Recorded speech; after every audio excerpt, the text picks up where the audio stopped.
Hello, and welcome to English Avenue Podcast. Your English podcast for daily life English, real conversations, and easy English listening practice. I'm Anna. And I'm Jake. We're really glad you pressed play today. Maybe you're a bit tired. Maybe you're walking somewhere. Maybe you're lying on your bed staring at the ceiling.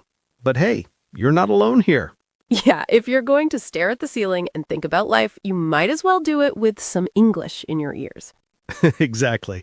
Your plans may feel a little messy right now, but your listening practice is on point. And you sound extra calm today, Jake. Normally you're a bit more hyper. What changed? Honestly, lately I've been feeling a little lost myself. So today I told myself, okay, don't pretend everything is perfect. Just show up and be real.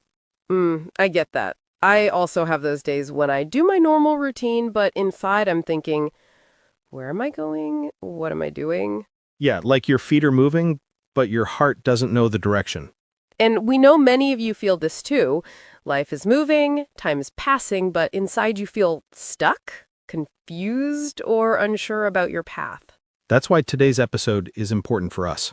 In this episode, we're talking about feeling lost in life and how that feeling might not be a failure, but the beginning of a new chapter. We're going to share stories, talk about this feeling slowly, and give you small ideas you can try, so you can see this lost moment in a kinder, softer way. But before we go deeper, we want to ask you for just one tiny favor. If you enjoy learning with us, please like this episode and subscribe to the channel. It helps more learners find the English Leap podcast and join our little community. And we'd really love to hear from you in the comments. You can write one simple sentence. Something like, I'm your name, from your country, and one time I felt lost in life was when... We read your messages, and they really help us understand what you're going through, not just in English, but in life. And when you write, your brain has to choose words and make a sentence. That's real practice, not just listening and forgetting. Okay, let's also talk quickly about the English level for today so you feel safe. This episode is a B1 level episode. That means the language is clear and not too fast, but the ideas are a bit deep and emotional, perfect for intermediate learners. Yeah, it's not super simple and it's not super advanced. It's that comfortable middle place where you can understand a lot and still learn new things. And if you're a strong beginner, you can still stay with us. You might not understand every single word, but your ears will get stronger. Yeah, this is a safe episode for you too. You can use it as a bridge from easy English to more natural, real English. So wherever you are on your English journey and your life journey, you're welcome here with us. And because we're vocabulary nerds, we will play with some bigger words today. During the episode, we'll explain important words naturally inside the conversation, so you don't have to pause and look everything up. And at the end, we'll do a calm word tour. We'll slow down and go over some key vocabulary again with simple examples just for you. All right, if you can, take one deep breath. Yeah, breathe in and out. Let's start talking about that feeling of being lost and see what it might be trying to tell you. Anna, have you ever had a moment like that? A moment when you suddenly thought, wait, is this really my life? Yes, very clearly. I can still see it like a little movie in my mind. It was a normal morning a few years ago. I was sitting in my car outside my workplace. So, normal morning, normal job, normal day. Yeah. If you looked from the outside, everything looked perfect. Stable job, regular hours, friendly coworkers. My parents were proud. My friends said, "Wow, that's nice." So, on paper, everything looked good. Safe, stable, successful. But that morning, I just sat there, holding the steering wheel. I didn't want to open the door. My body was still. but my mind was shouting, I don't want to go in. Inside my head, I thought, is this it? Is this how the next 10 years will feel? Wake up, drive here, go home, repeat? And that thought hit me like a wave. In that moment, I knew something was off. I wasn't on my real path. I was a little off course. Wow. Yeah, that really hits. I had a similar moment, but for me, it didn't happen in a car. It felt more like I was walking inside a giant maze. A maze? Yeah, imagine those tall green walls where you can't see over the top. I kept turning left, right, forward, but every turn just made me more confused. In my head, I kept asking, am I doing the right thing? Is this really my path, or just the path I fell into by accident? That picture is so strong. Everyone walking confidently and you bumping into walls, turning in circles. And the hardest part was, everyone around me looked like they had it together. They looked like they had maps, directions, a plan. And I felt like the only one standing there with empty hands, no map, no idea. That's such a lonely feeling. Everyone with maps and you with nothing. Yeah, it felt really uncomfortable, like wearing shoes that are the wrong size. Not terrible, but never quite right. And that uncomfortable feeling, that I'm stuck, I don't fit feeling, is actually important. Important. How? Because it can be a signal, a quiet alarm from inside you. A little wake-up call from your heart saying, hey, something is wrong here. Something needs to change. It hurts, yes. It can make you cry or feel empty. But it's also powerful. Because when you finally stop and ask, wait, what am I doing? Is this really my life? That's the moment when clarity can begin. It's like standing at a crossroads, 2 or 3 roads in front of you, and for the first time, you see that you have a choice. And often, it's not because you made bad choices before. Right. Many times, it's simply because You listened to too many other voices and stopped listening to your own. yeah, let's stay with this and talk about those other voices for a moment. Right. Voices like parents, teachers, friends, coworkers, even strangers on TikTok or YouTube. Everyone has an idea about what you should do with your life. It's like standing in the middle of a busy market and everyone is shouting advice at you. Yeah, and after a while, it feels like your brain is that market. So many voices, so much noise. And slowly, the noise gets so loud that your own voice becomes quiet. You stop asking, what do I want? And start thinking, what will make them happy with me? I remember my family WhatsApp group when I finished school. Every aunt, every uncle had a different plan for my life. Yeah? What did they say? One said, be a doctor. It's safe. Another said, no, engineer. That's the future. Someone else said, business. You can earn a lot. And there I was, staring at my phone thinking, does anyone want to know what I like? That's so real. So many people talking about your life, but not really listening to your heart. That's when I started thinking about this idea of an inner compass. We all have a small compass inside us, not made of metal, but made of feelings.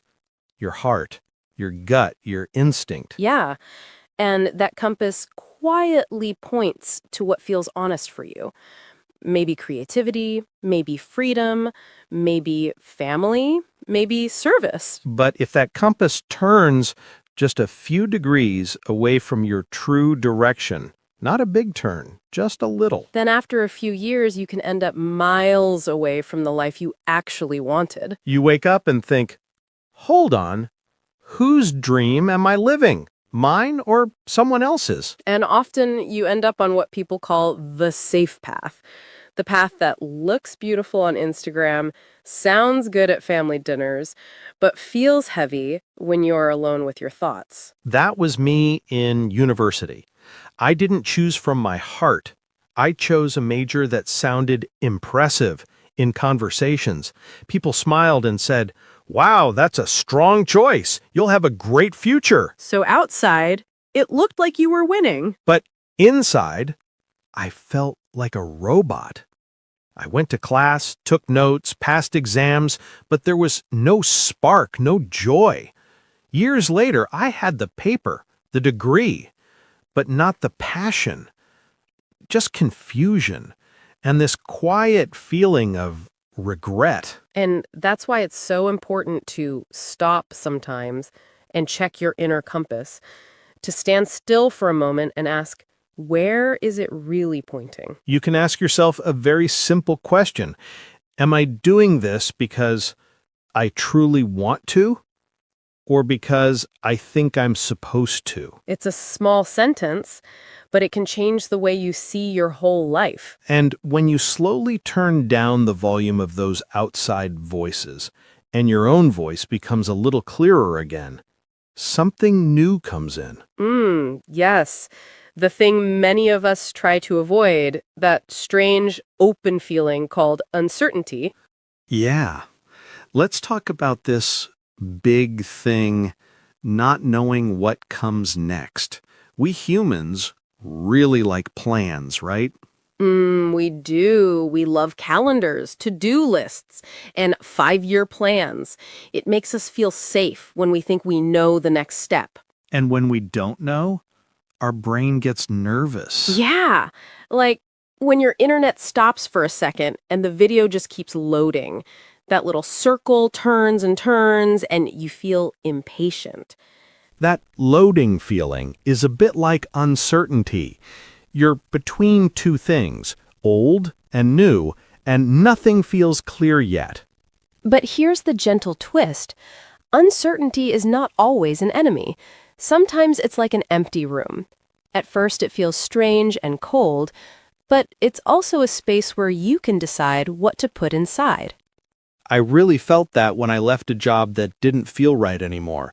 I didn't have a perfect plan B. I just had this heavy feeling I can't stay here. So from the outside, it probably looked like a bad move, leaving something safe with no clear next step. Yeah, people around me said, "Are you sure? This is risky." And I thought, maybe they're right. Maybe I'm just being silly. But then the next few months were surprisingly quiet and deep. I walked more. I read books I always wanted to read. I tried small new things. And for the first time in a long time, I listened to my own thoughts. So it was like stepping out of a noisy party into a silent garden. At first, the silence feels uncomfortable. Then you start to hear your own heartbeat again. Yes, and little by little, a new direction started to appear. Not in one big moment, but like the sun slowly coming up. First it's dark, then gray, then you see shapes, and then the colors come back. That's the strange gift of uncertainty. When things are not fixed, we become curious again. We ask better questions. We try small experiments instead of running on autopilot. It's still scary, for sure, but it's also the space between the old life and the new life, like a bridge you have to walk across. So, if you feel unsure right now, maybe it's not proof that you failed. Maybe it's just proof that you're standing on a bridge. You don't have to see the whole map of your future. You just need to stay open and curious and trust that something new might be growing quietly in this in-between space. And to even guess what that something new could be, you have to look at what really matters to you. Yeah, that's important. When you say what really matters, Anna, what are you talking about exactly? I'm talking about your values, the simple things that are truly important in your life. Not your job title, not your exam score, not how many likes you get. Values like family, freedom, learning, kindness, health, the big things that make your heart feel right. Yes, you can ask yourself, what 3 things do I deeply care about in my life? If everything disappears, what do I still want to protect? Often when we feel lost, it's because we quietly walked away from those values, step by step, without noticing. I had a season like that. I was so busy trying to be productive, ticking boxes, answering emails quickly, doing all the tasks, that I stopped doing things that made me feel alive. Things like what? Like writing in my journal, taking long walks with close friends, having slow, deep conversations. Those things always gave me energy, but I told myself, no time, no time. So you were doing a lot, but not doing the things that made you feel like you. Yes. When I looked back, I realized I had drifted away from what made me me. My days were full, but my heart felt empty. And when you slowly walk back to your values, even in small ways, things don't suddenly become perfect, but something feels more honest. You might still feel unsure, but at least you're walking in a direction that matches your heart, not just your schedule. And once you have a sense of what matters most, the next step is not some big dramatic change. It usually starts with something very small. Yeah, this is where micro goals come in. Very small goals that still count. Micro goals, like baby steps for your life. On some days, I didn't feel like doing anything big, so I made the goal tiny. Just write one sentence today, or just go for a 10-minute walk. Not a whole book, not a marathon, just one little action. I really connect with that. I had days when my only goal was get out of bed and drink one glass of water. That was my big win. And you know what? That is a win. Yeah, because that one small action gave me a tiny sense of progress. And progress, even a few centimeters, builds momentum. Momentum is like the push that keeps the bicycle moving after you start pedaling. We often think change must look like an elevator going straight up, but in real life, change is more like stairs, small steps, one by one. Even one simple English sentence spoken out loud every morning can slowly change your confidence.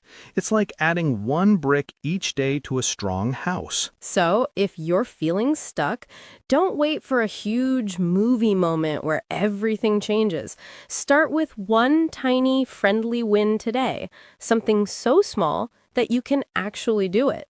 And even when you start taking those small steps, some days still feel heavy. That's when people become really important. Yeah, support changes everything. When you felt lost, Jake, did someone help you? Yes. One of the best things I did was send a real message to a friend. Not the I'm fine, all good message, the real one. So you told him the truth, not the polite version. Right. I wrote, "Hey, I feel really confused about my life right now. Can we talk?" My finger was shaking before I pressed send. I understand that feeling. Your finger over the send button thinking, is this too much? Am I being dramatic? Yeah, I thought all of that, but I sent it. And when we talked, he didn't try to fix my life.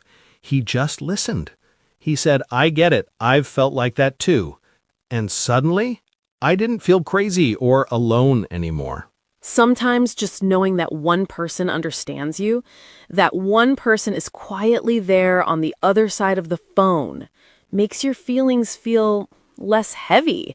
That person can be a friend, a teacher, a mentor, a family member, or even an online community like this English Leap family listening right now. And when you share your journey with someone, something else happens. You start to feel more accountable.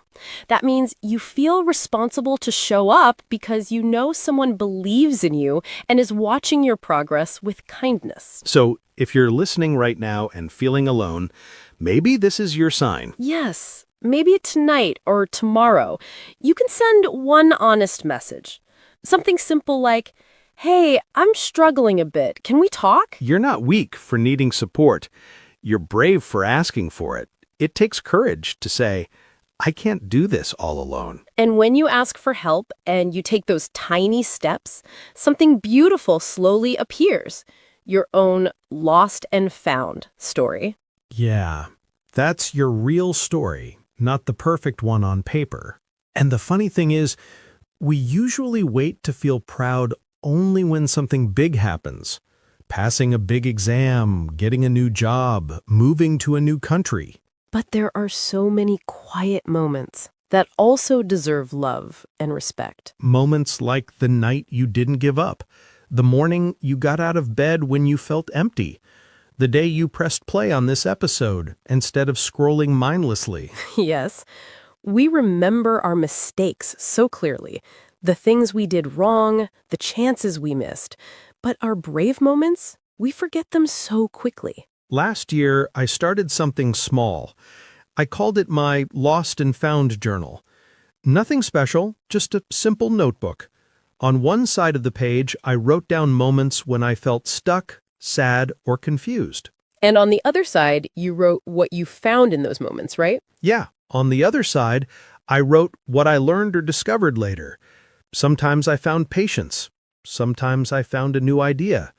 Sometimes I realized, oh, I met an important person during that time.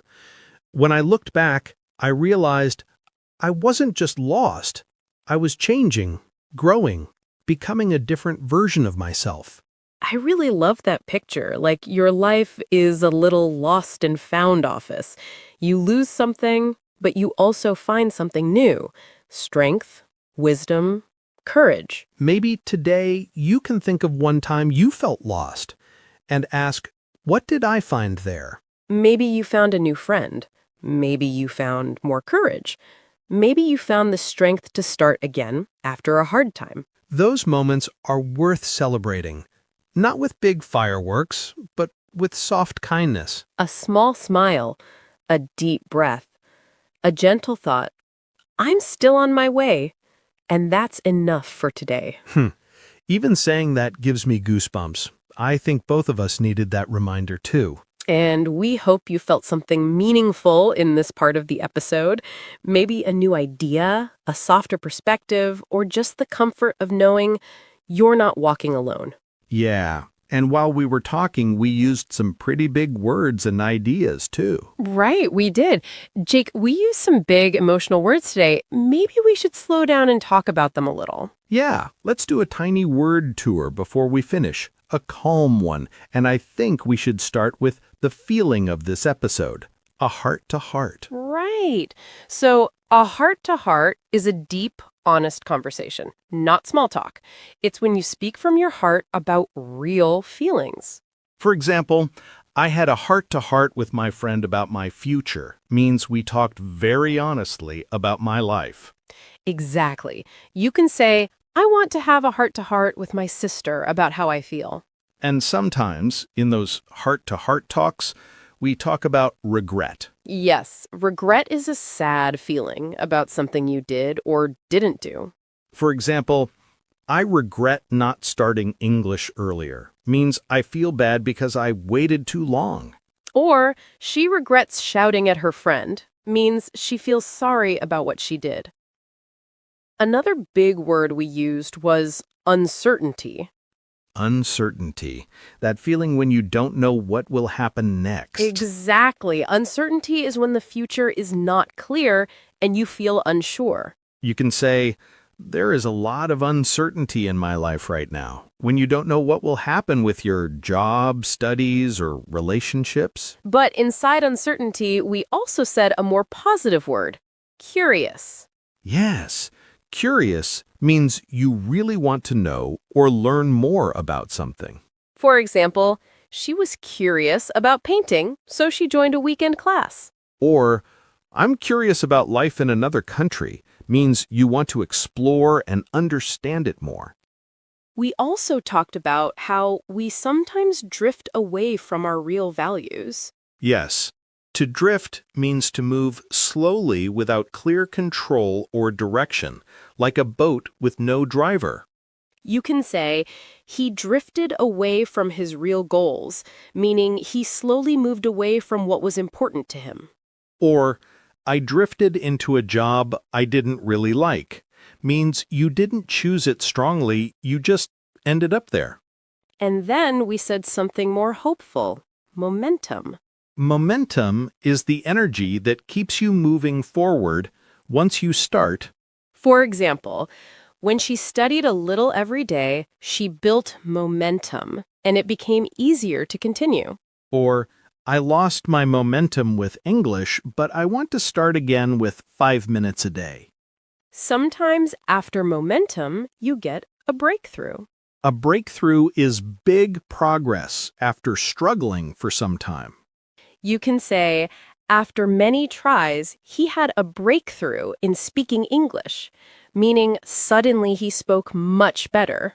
Or, that conversation was a breakthrough in our relationship because it changed things in a good way. We also used the word accountable when we talked about friends and support. Yes, accountable means responsible for your actions. You feel like you have to show what you did. For example, I feel more accountable when I study with a friend because you don't want to disappear or be lazy. Or, my study group helps me stay accountable, means they help you keep your promises. And then there's the word mentor. I really love this one. A mentor is a person who guides you and helps you grow, like a wise friend or teacher. You can say, my English teacher became my mentor and helped me in difficult times. Or, I'm looking for a mentor in my career, means you want someone more experienced to guide you. We also said milestone when we talked about celebrating small wins. A milestone is an important step or event in your journey. It's like a special point on your road. For example, finishing my first English book was a big milestone for me. Or, listening to a full English podcast is a milestone in your listening journey. Then we used the word detour when we talked about your life path. A detour is a different or longer way you take when the normal road is blocked. You can say, his career had many detours, but each one taught him something new. Or, I took a detour and studied something different for a few years, meaning you didn't follow the direct path. There was also a feeling word, goosebumps.